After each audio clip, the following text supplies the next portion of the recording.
Good morning दोस्तों। तो आज हम स्टार्ट करेंगे साइंस के क्वेश्चन की बात कर रहे थे, जिसके अंदर हमारा रिवीजन चल रहा है बुक के पीछे जितने भी क्वेश्चन है उनका। तो देखें, कोशिका का शक्ति ग्रह किसे कहते हैं, तो आपका माइटोकॉन्ड्रिया कहते हैं। डीएनए अणु के दोनों सूत्र अपने नाइट्रोजनी क्षारक द्वारा किस बंध से जुड़े रहते हैं, तो आपके हाइड्रोजन बंध से जुड़े रहते हैं। वाटसन व क्रिक ने डीएनए मॉडल को प्रस्तुत किया था, तो 1953 में प्रस्तुत किया था। गुणसूत्र की संरचना में निम्नलिखित में सम्मिलित होता है, तो आपका डीएनए आरएनए हिस्टोन होता है। आरएनए अणु में थाइमिन के स्थान पर पाया जाने वाला नाइट्रोजनी क्षारक होता है, तो यूरेसिल होता है। मानव कोशिका में गुणसूत्रों की संख्या होती है, तो आपकी 46 होती है। किसी कोशिका की कौन सी कोशिकांग को कोशिकांग के पावर हाउस के रूप में जाना जाता है, माइटोकॉन्ड्रिया जाना जाता है। किसी कोशिकांग का कौन सा कोशिकांग अपशिष्ट निभाने में मदद करता है, तो आपका लाइसोसोम करता है। खलिस्तान की कोशिका परत है जो डिम्बावस्थावस्थी के दौरान विकसित होती है, तो आपकी ब्लास्टोसिस्ट होती है। डिम्ब के बाह्य चरम जब बाह्य परत पर बनता है, तो आपका नाड़ी संस्थान बनता है। प्लाज्मिड अवस्थित होता है, तो आपका बैक्टीरिया में होता है दोस्तों, ठीक है ना। आगे देखिए दोस्तों, आपके है एक जीवाणु कोशिका 1 मिनट में विभाजित होती है, और अब एक प्याला भरने में आधा घंटा लेती है, तो आधा प्याला भरने में उसको 59 मिनट लगेंगे। क्रेब्स चक्कर संपन्न होता है, तब माइटोकॉन्ड्रिया में होता है। निम्न में ऐसे लिंग गुणसूत्रों के कौन से संयोजन का परिणाम है संतति है, तो 122 क्रोमोसोम खालिस्तान से बने होते हैं, तो आपके डीएनए के बने होते हैं। प्राणी कोशिका में कौन से आरएनए की प्रचुरता पाई जाती है, आरआरएनए की प्रचुरता पाई जाती है। 2n+1 गुणसूत्र अवस्था होती है, ट्राइसोमिक होती है, ट्राइसोमिक। और डीएनए में कौन से नाइट्रोजन क्षारक अनुपस्थित होते हैं, तो आपके यूरेसिल होता है। डीएनए के अंदर जब यूरेसिल अनुपस्थित होता है, जिसके अंदर एडेनिन ग्वानिन थाइमिन पाए जाते हैं, और यूरेसिल आपका आरएनए में पाया जाता है। डीएनए आरएनए का खालिस्तान बनना कहलाता है, तब ट्रांसक्रिप्शन कहलाता है। डीएनए से आरएनए का बनना आपका ट्रांसक्रिप्शन कहलाता है। किस वैज्ञानिक ने वंशा गति का गुणसूत्रीय सिद्धांत दिया था, तो आपके सट्टन ने दिया था। गुणसूत्रीय सिद्धांत आपका सट्टन ने दिया था। और अनुवांशिकी विज्ञान की मौलिक इकाई है, तो आपके जीन है। अनुवांशिकी मौलिक इकाई आपके जीन है। और 64 कोशिकाओं के निर्माण में कितने समसूत्री विभाजन की आवश्यकता होती है, तो 32 की होती है। कोशिकाओं में प्रोटीन संश्लेषण होता है, तो आपका राइबोसोम में होता है। वास्तविक केंद्रक किससे अनुपस्थित होते हैं, तो आपके जीवाणुओं में वास्तविक केंद्रक अनुपस्थित होते हैं। उसके बाद में देखिए, इलेक्ट्रॉन सूक्ष्मदर्शी की खोज किसने की थी, नोबेल और रस्का ने की थी। प्रोटीन संश्लेषण के कौन सा घटक आप अपना योगदान देता है, तो न्यूक्लियस देता है, राइबोसोम देता है, तो एंडोप्लाज्मिक रेटिकुलम देता है प्रोटीन संश्लेषण के अंदर। उसके बाद में देखिए, यहाँ पर जीवों में अनुवांशिक लक्षण संतान में पाए जाते हैं, तो क्रोमोसोम द्वारा पाए जाते हैं। निम्नलिखित में से कौन सा कथन प्राणियों में स्तंभ कोशिकाओं के प्रत्यारोपण से संबंध में असत्य है, तो यहाँ पर देखें, यह प्राणी जीवन भर स्वयं गुणन करती है। यह अंगों में क्षतिग्रस्त ऊतकों को मरम्मत करती है। एक से अधिक प्रकार के विशिष्ट कोशिकाओं को बनाने में क्षमता रखती है, तो ये आपका ये केवल भ्रूण में पाई जाती है दोस्तों, गलत रहेगा। कोशिका में जैविक क्रियाओं के लिए ऊर्जा प्राप्त की जाती है, तो आपके एटीपी से प्राप्त की जाती है। जंतु कोशिका पादप कोशिका से भिन्न होती है, क्योंकि कोशिका भित्ति नहीं होती है, हरितलवक नहीं होते हैं, केंद्रक होते हैं, हीमोग्लोबिन होते हैं, ठीक है ना। इस प्रकार से ये भिन्न रहेगी। बायोप्सी क्या है, तो जीवित शरीर से काटे ऊतकों की जांच करना बायोप्सी कहलाती है। कोशिका में निम्नलिखित में से किस अणुकाय में दोहरी झिल्ली पाई जाती है, तब लाइसोसोम में पाई जाती है। समसूत्री विभाजन में किस अवस्था में गुणसूत्रों के कार्य का अध्ययन किया जाता है, मेटाफेज में किया जाता है। नर जनन, एक नर कोशिका में कितने शुक्राणु होते हैं, एक नर कोशिका से कितने शुक्राणु बनते हैं, तो आपके 4 बनते हैं। कार्पस ल्यूटियम द्वारा स्रावित हार्मोन होता है, प्रोजेस्टेरोन होता है। आगे देखिए दोस्तों, आपका है एंड्रोजन स्रावित करता है, तो आपके लेडिंग कोशिकाएं स्रावित करती है। और ये आपके तो थोड़ा सा दिखाई नहीं दे रहा दोस्तों, अगले बार देख रहे हैं कि मादा जनन कोशिका में कितने अंडाणु होते हैं, तो आपका एक होता है। नरजनन तंत्र में शुक्राणु कहाँ बनते हैं, तो आपके आपका अधिवर्षण में बनते हैं शुक्राणु, जिनसे जो विपरीत लक्षणों का संकेतक कहलाते हैं, तो आपके एलील्स कहलाते हैं, ठीक है ना, एलील्स कहलाते हैं। मानव जाति में लिंग निर्धारण किस विधि द्वारा किया जाता है, तो आपका XY किया जाता है। सामान्य बालिका शिशु अपने X गुणसूत्र प्राप्त करती है, तो आपके अपने माता पिता से दोनों से करती है। गर्भावस्था में गर्भाशय का आकार बढ़ने से होता है, तो आपका जलन एसिडिटी होती है। निम्न में से कौन से जन्म के पूर्व विकास की अवस्था नहीं है, तो आपकी जीवोत्पत्ति की अवस्था नहीं है, जबकि भ्रूणावस्था, डिंबावस्था, बीजावस्था है। परिवर्तन की वह पद्धति जो गर्भधारण से जीवन काल तक निरंतर रहती है, तो आपकी विकास रहती है। एक छोटी सी नली जिसके आगे उजाले के स्रोत है, जब उसे गर्भाशय में डालने पर गर्भ के अंग व मुंह की खराबी पकड़ने में तरीके को कहते हैं, तो फोटोसोफी कहते हैं। एक छोटी नली जिसके आगे उजाले के स्रोत है, जब उसे गर्भाशय में डालने पर गर्भ के अंग व मुंह की खराबी पकड़ने में एक तरीके को कहते हैं, तो फोटोसोफी कहते हैं, ठीक है ना। फोटोसोफी मनुष्यबंड वाहिनी के किस भाग में निषेचन होता है, तो आपकी तुम्बिका के अंदर नहीं, अंड वाहिनी के अंदर होता है, आपके डिम्ब वाहिनी के अंदर। गर्भाशय की इस अवस्था में भ्रूण की तीनों परतों का निर्माण होता है, तो भ्रूणावस्था में होता है। निम्न में कौन से विकास की गर्भाशय का सही क्रम है, तो आपका बीजावस्था, भ्रूणावस्था गर्भस्थ शिशु की अवस्था होती है। एक सूची की सूची 2 सम्मिलित कीजिए तथा सही कोड का चयन कीजिए। तो यहाँ पर देखें डीएनए के अंदर आनुवांशिक पदार्थ पाया जाता है। निर्धारक आपके होते हैं जिन क्षेत्रक होते हैं। जनन कोशिकाएं आपके लैंगिक गुणसूत्र, जिन कोशिकाओं के अंदर आपका 23 गुणसूत्र पाए जाते हैं। एक्स वाई गुणसूत्र होते हैं, लैंगिक गुणसूत्र होते हैं। मानव ऑटोसोम्स की संख्या होती है 44 होती है। मादा जनन हार्मोन है तो आपका एस्ट्रोजन, रिलैक्सिन, प्रोजेस्टेरोन, रिप्रोक सभी है। जीन अवस्थित होते हैं तो गुणसूत्रों पर होते हैं। शुक्राणु के क्रोमोसोम का कार्य होता है अंडाणु के शुक्राणु में प्रवेश में सहायता करना। निषेचित अंड में अतिरिक्त शुक्राणु का प्रवेश नहीं हो पाता है, निषेचित झिल्ली बन जाती है। मानव में गुणसूत्रों की संख्या होती है तो 46 होती है। उसी बात में देखिए दोस्तों, मानव जाति में बच्चों में लिंग का निर्धारण कैसे करते हैं? तो पिता से आने वाले एक्स और वाई गुणसूत्र से करते हैं।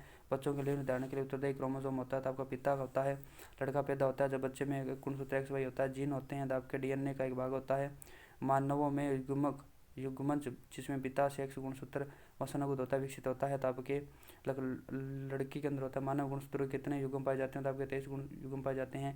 एक सामान्य मानव नर में गुणसूत्र का गठन होता है 44 एक्स वाई होता है। लड़का होगा या लड़की यह निर्भर करता है तो आपके पिता पर करता है। मानवों में युग्मज जिसमें पिता के एक एक्स गुणसूत्र वंशानुगत होते हैं तो ये विकसित होता है तो आपके लड़की से विकसित होता है।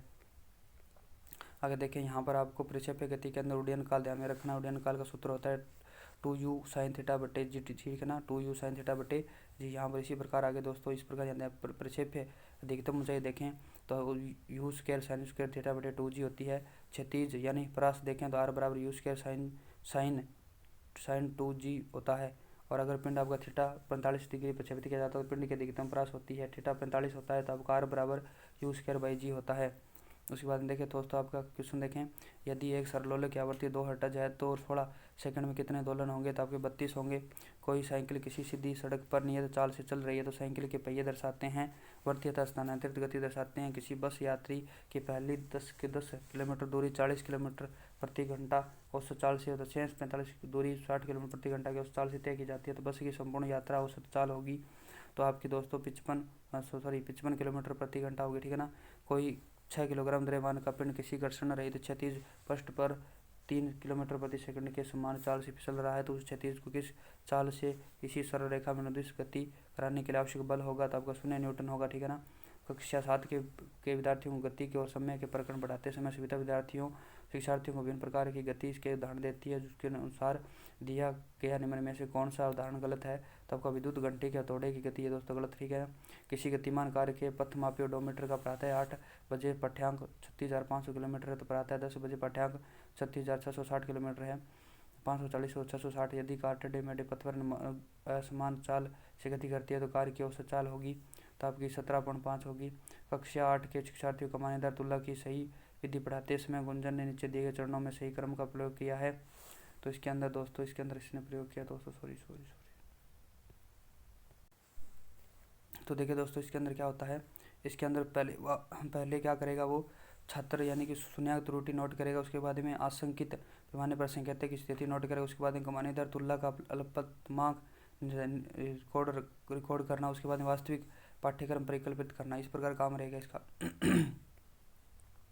देखिए पिकनिक पर जाते समय किसी छात्रा ने यात्रा समाप्त होने तक बस के ओडोमीटर का पाठ्यांक प्रत्येक 10 मिनट पश्चात नोट किया और उसने पाठ्यांकों को नीचे दर्शाया गया सारणी के अंदर आपको इस प्रकार से दिया। बस की समस्त यात्रा की मीटर प्रति सेकंड में औसत चाल होगी तो इस प्रकार से आप औसत चाल निकालोगे तो दोस्तों आपकी 15 रहेगी, ठीक है ना। नीचे देखिए सारणी में यात्रा के विभिन्न ओडोमीटर का पाठ्यांक दिया गया है। उसके अंदर मीटर की प्रति सेकंड चाल बतानी है तो प्रति सेकंड चाल आपकी दोस्तों 10 रहेगी, ठीक है ना। इस प्रकार आप निकालोगे तो आपका 10 आ जाएगी, ठीक है ना। गति के निम्न उदाहरणों में से किस में तय की गई दूरी विस्थापन के परिणाम के बराबर होती है? सीधी सड़क पर चलती हुई दूरी 1 नैनोमीटर बराबर होता है तो 10⁻⁷ सेंटीमीटर के बराबर होता है। उष्मा का सही मात्रक होता है आपका जूल होता है। आगे देखें आपका है v चाल से सरलरेखीय गति से चल रही कार द्वारा t समय में तय की दूरी s बराबर vt है तो कार होगी। तो एक समान वेग से किसी वस्तु द्वारा तय की दूरी कभी भी विस्थापन से कम नहीं हो सकती है। आगे देखें यहाँ पर एक न्यूटन में कितने डायन होते हैं, 10⁵5 डायन होते हैं। यदि किसी पिंड की गतिज ऊर्जा 0.1% की वृद्धि होती है तो उसके संवेग में परिवर्तन होता है तो 0.05% होता है। पी बराबर हम भी करेंगे तो आपको निकल जाएगा। एक साइकिल सवार द्वारा निश्चित एक्स में चलता है तो और उस आर त्रिज्या के वृत्त में चलते हुए वाई बिंदु पर पहुंचता है तो साइकिल द्वारा सवार का विस्थापन होगा तो 2r होगा, ठीक है ना। और निम्न में से कौन सा कथन असत्य है, तो यहाँ पर गतिज ऊर्जा का मात्रक न्यूटन मीटर स्क्वायर होता है, गलत रहेगा। शांता का मात्रक आपका पोइज है और कार्य ऊर्जा का विमाय समान होती है। पृष्ठ तनाव मात्रक न्यूटन प्रति मीटर होता है। एक पिंड वृत्ताकार पथ पर गति कर रहा है तो उसके द्वारा तय की गई दूरियां समय के अनुक्रमानुपाती होती है। पिंड गति कर रहा है तो आपका नियत चाल से कर रहा है। एक जूल में कितने अर्घ होते हैं, 10⁶7 अर्घ होते हैं। क्षेत्रफल की इकाई होती है मीटर स्क्वायर होती है। अंगस्ट्रों को मापा जाता है तो प्रकाश की तरंगों की लंबाई मापने में अंगस्ट्रों का उपयोग जाता है। एक समान वेग से गतिमान पिंड का त्वरण भी हो और उस गति को क्या कहते हैं, तो आपके उसके अंदर किसी को इसके कुछ नहीं कहेंगे, ठीक है ना। वस्तुओं के वर्तमान अवस्था स्थिर गतिमान व बदल सकने वाले गुण को न्यूटन के कौन से नियम से समझाया जा सकता है, जड़त्व के नियम से समझाया जा सकता है। अगर देखें एक समान वर्तीय गति में अचर होता है तो आपकी चाल होती है। एक 5 ग्राम भार वाले पंखे और 10 ग्राम भार वाली स्कील दोनों में समान गतिज ऊर्जा है। दोनों वस्तुओं को संवेग के बारे में निम्न कौन सा कथन सही है, तो भारी वस्तु में अधिक संवेग होता है, ये सही रहेगा आपका। द्रव्यमान का एक कण का संवेग p है तो उसकी गतिज ऊर्जा होगी, गतिज ऊर्जा उसकी देखें p²/2m होगी। p² 1/2 m स्क्वायर आएगी तो इस प्रकार से p² अब 2m हो जाएगी। रॉकेट की गति पर निम्नलिखित में से कौन सा संरक्षण सिद्धांत करता है, रेखीय समय संरक्षण काम करता है। 2 किलोग्राम द्रव्यमान का पिंड चिकने क्षैतिज तल पर 10 मीटर प्रति सेकंड के प्रारंभिक वेग से पूर्व दिशा में गतिमान है तो पिंड पर 10 यूनिट का एक समान बल उत्तर दिशा में कार्य कर रहा है तो 2 सेकंड बाद पिंड का अंतिम वेग होगा तो आपका 10⁻² मीटर प्रति सेकंड पूर्व से 45 डिग्री होगा। पृथ्वी के पृष्ठ से पलायन वेग होता है 11.2 किलोमीटर प्रति सेकंड होता है। यदि किसी प्रकार सूर्य व पृथ्वी के बीच की दूरी दुगुनी हो जाए तो उसके बीच लगने वाले गुरुत्वाकर्षण बल का मान होता है तो चौथाई होता है। एक व्यक्ति का द्रव्यमान पृथ्वी पर 72 किलोग्राम है। चंद्रमा पर सतह पर जी का मान 1/6 है तो चंद्रमा का व्यक्ति का द्रव्यमान होगा तो 72 किलोग्राम ही होगा, ठीक है ना। चंद्रमा पर व्यक्ति का द्रव्यमान उसका 72 किलोग्राम है, ठीक है ना। उसका यानी भार कम हो जाता है दोस्तों, लेकिन द्रव्यमान सेम रहता है। 2 किलोमीटर का पिंड 10 मीटर की ऊंचाई से गिराया जाता है तो भूमि पर पहुंचते समय उसकी गतिज ऊर्जा होगी, गतिज ऊर्जा उसके 196 जूल हो जाएगी, ठीक है ना। 196 पृथ्वी के केंद्र पर स्थित पिंड का भार होता है तो आपका 0 होता है। उसके बाद यहाँ पर देखें लिफ्ट में एक लड़के का बासी भार उसके वास्तविक भार से अधिक होता है तो लिफ्ट जा रही है तो आपके नियत त्वरण से ऊपर जा रही है। क्षैतिज में कितने कोण पर क्रिकेट गेंद को मारा जाए कि मैदान अधिकतम दूरी तय करे, 45 डिग्री पर मारा जाएगा। 2 किलोग्राम द्रव्यमान का पिंड 490 जूल गति ऊर्जा के साथ ऊपर की ओर फेंका जाता है तो ऊंचाई जहां पिंड की गतिज ऊर्जा प्रारंभिक मान के आधी हो जाती है तो आपकी 12.5 पर हो जाती है, ठीक है। यदि पृथ्वी का व्यास वर्तमान मान का दुगुना हो जाता है तो द्रव्यमान अपरिवर्तित रहे तो किसी पिंड का भार पृथ्वी की सतह पर होगा 8वां भाग होगा। यदि 2 पिंडों का द्रव्यमान आधा कर दिया जाए तो उनके बीच की दूरी गुरुत्वाकर्षण बल हो जाएगा तो उसका चौथाई हो जाएगा। चंद्रमा पर वायुमंडल में उपस्थित होता है क्योंकि इसका गुरुत्वीय त्वरण कम होता है। कार्य करने का सामर्थ्य कहलाता है, आपकी ऊर्जा कहलाती है। कार्य करने की दर कहलाती है, आपकी शक्ति कहलाती है। किलोवाट घंटा किसका मात्रक होता है, ऊर्जा का मात्रक होता है। वर्षा की बूंदों की गोली आकार का उल्लेख करने के लिए जल के निम्नलिखित गुणों में किसका प्रयोग किया जाता है, तो आपका पृष्ठ तनाव का उपयोग जाता है। एक निश्चित द्रव्यमान का पिंड एक ऊंचाई से स्वतंत्र रूप से गिरता है तो इसकी स्थिति ऊर्जा घटती है और गतिज ऊर्जा बढ़ रही है। आगे देखें यहाँ पर नीचे दी गई वस्तु में किसकी गतिज ऊर्जा सर्वाधिक होती है, तो आपके द्रव्यमान 2m की और जिसकी चाल 3v है। और दरवाजों के हैंडल दरवाजों के कब्जों से अधिक दूरी बनाए जाते हैं क्योंकि दरवाजों के आसानी से खोलने के लिए अधिकतम बल आघूर्ण लगाने के लिए। एक वर्ताकार चक्ति जिसकी त्रिज्या 0.5 मीटर, द्रव्यमान 25 किलोग्राम है, जिसकी दूरी 120 किलो चक्कर प्रति मिनट की रफ्तार से घूमने वाली चक्ति का जड़त्व आघूर्ण होगा तो इस प्रकार से आएगा, ठीक है ना। चार कार्य A B C D एक ही वेग से गतिमान है। यदि उसके द्रव्यमान A B C D क्रमशः है तो उनकी किस कार की गतिज ऊर्जा उच्च होगी, तो आपकी A की होगी। यदि 4 गेंदें A B C एक द्रव्यमान समान है और तो उनके आयतन का क्रम A B C D हो तो इसमें उच्चतम और न्यूनतम घनत्व वाली गेंदें कौन सी होगी, तो यहाँ पर सभी का घनत्व समान होगा। सरल आवर्त गति दोलन का आवर्तकाल होता है 2π T बराबर 2πm/k होता है। किसी ठोस गोले का व्यास प्रति जड़त्व आघूर्ण होता है तो किसी ठोस गोले का व्यास के प्रति जड़त्व आघूर्ण 2/5 m² होता है। द्रव की प्रतिस्थापित मापी जाती है तो आयतन प्रत्यास्थता गुणांक से मापी जाती है। विसरण नियम से एक बड़ी घटना का उदाहरण माना जा सकता है द्रव्यमान अभिगमन का। उसके बाद में देखें न्यूटन की गति का प्रथम नियम दिया था। आपके जो जड़त्व का नियम है, किसी अनुसंतुलित बल द्वारा किसी पिंड पर उत्पन्न त्वरण होता है, बल के अनुक्रमानुपाती होता है। शून्य शून्य न्यूटन का द्वितीय नियम कहलाता था। आपका त्वरण का नियम कहलाता है। गति के नियम का प्रतिपादन किया था तो न्यूटन ने किया था। उसके बाद देखिए घूर्ण गति करते मेज गोल मेज पर अचानक एक लड़का आकर बैठ जाता है तो मेज की कोणीय वेग पर क्या प्रभाव पड़ेगा, तो बढ़ जाएगा। गाड़ी खींचता हुआ घोड़ा किस बल के कारण आगे बढ़ता है, तो आपके पृथ्वी द्वारा तो घोड़े के पैरों पर आरोपित बल के कारण बढ़ता है। गतिशील वाहन के अचानक रुकने की यात्री सामने की ओर क्यों गिर पड़ता है, तो आपके यात्री के शरीर का निचला भाग रुक जाता है लेकिन ऊपरी भाग जड़त्व के कारण गतिशील रहता है। क्रिकेट के खिलाड़ी तेजी से आती हुई बॉल को क्यों अपने हाथ को पीछे खींचकर पकड़ता है, तो बॉल विश्राम की स्थिति में आ जाती है। पिसा की ऐतिहासिक मीनार तिरछी होते हुए भी नहीं गिरती है क्योंकि इसके गुरुत्व के अंदर से जाने वाली ऊर्ध्वाधर रेखाएं आधार से होकर गुजरती है। आगे देखें पहाड़ी पर चढ़ता हुआ एक व्यक्ति आगे की ओर झुक जाता है तो क्योंकि स्थायित्व बढ़ने पर संतुलन के कारण घड़ी की स्प्रिंग में भंडारित ऊर्जा होती है। स्थिति ऊर्जा होती है। धावक लंबी छलांग लगाने से पहले कुछ दूरी पर दौड़ता है क्योंकि छलांग लगाते समय उसके शरीर की गतिज जड़ता होगी जिसको ज़्यादा दूरी तय करने में मदद मिलेगी। क्रिकेट का खिलाड़ी की तेजी से आती हुई बॉल को अपने हाथ को पीछे खींचकर पकड़ता है। वो क्या कर रहा है, हो सकता है उस कम बल लगाने की आवश्यकता हो। दूध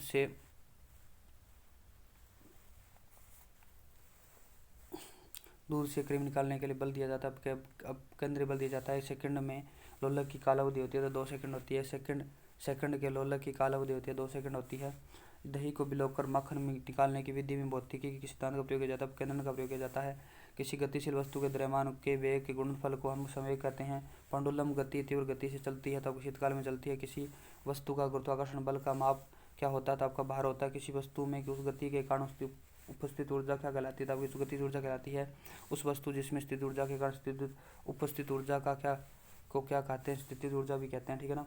उसके बाद देखिए आपके दोस्तों आगे है, यदि पृथ्वी पर अपने अक्ष पर घूर्णन करती है तो ध्रुवों पर गुरुत्वीय त्वरण का मान आपका समान रहेगा। यदि 2 आवेशों के बीच की दूरी को आधा कर दिया जाए तो उनके बीच बल क्या होगा, चौगुना हो जाएगा। कूलॉम में बल गुरुत्वाकर्षण बल समान का पालन करते हैं तो व्युत्क्रम नियम का पालन करते हैं। भू-स्थिर उपग्रह आवर्तकाल होता है तो आपका लगभग 24 घंटे होता है। लगभग क्या 24 घंटे होता है। यदि किसी पिंड के पृथ्वी से 11.2 किलोमीटर प्रति सेकंड से फेंका जाए तो पृथ्वी पर कभी नहीं लौटेगा। पृथ्वी का पलायन वेग होता है 11.2 किलोमीटर प्रति सेकंड होता है। टेनिस की गेंद मैदान की अपेक्षा किसी पहाड़ी पर अधिक ऊंची उछलती है क्योंकि पृथ्वी पर पर्वतों पर पृथ्वी की गुरुत्वीय त्वरण कम हो जाता है। पृथ्वी का पलायन वेग होता है 11.2 किलोमीटर होता है प्रति सेकंड होता है। चंद्रमा पर किसी वस्तु का भार पृथ्वी के भार से 6 गुना कम होता है। यदि सूर्य और पृथ्वी के बीच की दूरी चौथाई कम हो जाए तो सबसे अधिक संभावित किस बात की होगी, तो हमारे वर्ष की अवधि कम हो जाएगी। भारहीनता की अवस्था में मोमबत्ती का ज्वाला का आकार हो जाएगा तो अधिक लंबा हो जाएगा। उसके बाद देखिए दोस्तों गुरुत्वाकर्षण का सिद्धांत प्रतिपादित किया था न्यूटन ने किया था। गुरुत्वाकर्षण बल जिसमें सूर्य का आकर्षित करता है तो इसके अंदर देखें इसके अंदर 3 नंबर देखें वह उस बल के समान होता है जिसके द्वारा पृथ्वी सूर्य को आकर्षित करती है। यह बल दोनों के बीच की दूरी के अनुसार होता है। कक्षा 5 के विद्यार्थी को घर्षण प्रकरण पढ़ाते समय शिक्षिका वह समझाने के लिए अनेक उदाहरण देती है और आकर्षण हमारे लिए कई तरीकों से उपयोगी है। उसके द्वारा दिए गए निम्नलिखित उदाहरणों में से कौन सा कथन गलत है, तो यह हमारे जूतों जमीन के बीच में घर्षण को कारण हो सकता है। ऊर्ध्वाधर रूप से फेंकी गई बॉल घर्षण के कारण हमेशा हमारे पास वापस आती है। दोस्तों गलत रहेगा। ब्रेक लगाने पर वाहन रुक जाता है। पेन की नोक और पेपर के बीच के वाला घर्षण के कारण ही हम लिख पाते हैं। शून्य घर्षण बल वाली सतह का चलना अपेक्षाकृत होता है, असंभव होता है। उसके बाद देखिए गुरुत्वाकर्षण बल की अनुपस्थिति में वस्तु का भार निम्न में से क्या होता है, तो भारहीन होता है। निम्नलिखित में से कौन सा वेग अधिकतम होता है, तो प्रकाश होता है। घड़ी की स्प्रिंग में संग्रहित ऊर्जा होती है यांत्रिक ऊर्जा होती है। यदि चुंबक की छड़ को लंबाई के 4 टुकड़ों में काटा जाए तो ध्रुवों की कुल संख्या हो जाएगी तो आपकी 8 हो जाएगी। यह गेंद किसी वेग से ऊपर की ओर उछाली जाती है तो यह 50 मीटर ऊंचाई पर जाकर फेंकने वाले के पास लौट आती है तो उसके द्वारा इसका विस्थापन शून्य रहेगा। रोहित कार्ड शीट को कैंची से काटते हुए अपने आकृतियां बना रहा है। इसके किस बल को उपयोग में लिया जा रहा है, तो आपके मांसपेशीय बल को यूज में ला यांत्रिक बल मांसपेशीय बल दोनों ही रहेगा दोस्तों। ठीक है ना। ध्वनि ज़्यादा तेजी से चलती है तो आपके निर्वात हवा और पानी के इन सभी में देखें तो आपके जो लकड़ी है उसमें सबसे ज़्यादा तेज चलती है। इस प्रकार ये दोस्तों आपके क्वेश्चन कंप्लीट होते हैं। मिलते हैं नेक्स्ट वीडियो के अंदर। तब तक के लिए जय हिंद जय भारत। चैनल को लाइक करें, सब्सक्राइब करें, दोस्तों साथ में शेयर करें दोस्तों, इससे हमारा मोटिवेशन बनता है।